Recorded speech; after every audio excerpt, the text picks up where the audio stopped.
Hey guys, welcome back to my channel. நான் உங்கள் சக்தி. இன்றைக்கி நம்ம வீடியோ எதை பற்றி பார்க்க போகிறோம் அப்படின்னா, இந்த ஓட்டர் ஐடியில் எஸ்ஐஆர் ஃபார்ம் நம்ம ஃபில் பண்ணி கொடுத்தோம் இல்லையா. ஃபைனல் ரிசல்ட் விட்டுருக்காங்க. யார் யார் பேர்லாம் அந்த எஸ்ஐஆர் ஃபில் பண்ணி கொடுத்தாங்களோ அவங்களோட பேரெல்லாம் இந்த முறை எலெக்ஷனில் அவங்களால ஓட் பண்ண முடியும். அவங்களோட லிஸ்ட்டு அந்த டிராஃப்ட் ரோலில் வந்திருக்கான்றதை செக் பண்ணலாம். ஈஸியாக எஸ்எம்எஸ் மூலமே செக் பண்ணலாம். நீங்கள் போயிட்டு பிடிஎஃப் டவுன்லோட் பண்ண அவசியம் இல்லை. நார்மல் மெசேஜில் போயிட்டு கீழே ப்ளஸ் நியூ மெசேஜ்னு இருக்கும். அது கொடுத்தீங்கன்னா 1950 டூவில் போட்டு சென்ட் டு 1950ன்னு ஒரு ஆப்ஷன் இருக்குல்ல, அந்த ஆப்ஷனை கிளிக் பண்ணுங்கள். கிளிக் பண்ணிங்கன்னா உள்ளார நம்ம நார்மலாக வாட்ஸ்அப்பில் எப்படி மெசேஜ் பண்ணுவோம் அந்த மாதிரி இருக்கும்.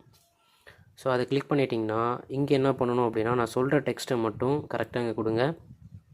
என்னென்னா இசிஐ இது எல்லாமே கேபிட்டலில் இருக்கணும். ஸ்பேஸ் விட்டு ஓட்டர் ஐடி நம்பர் கொடுக்கணும். சரிங்களா?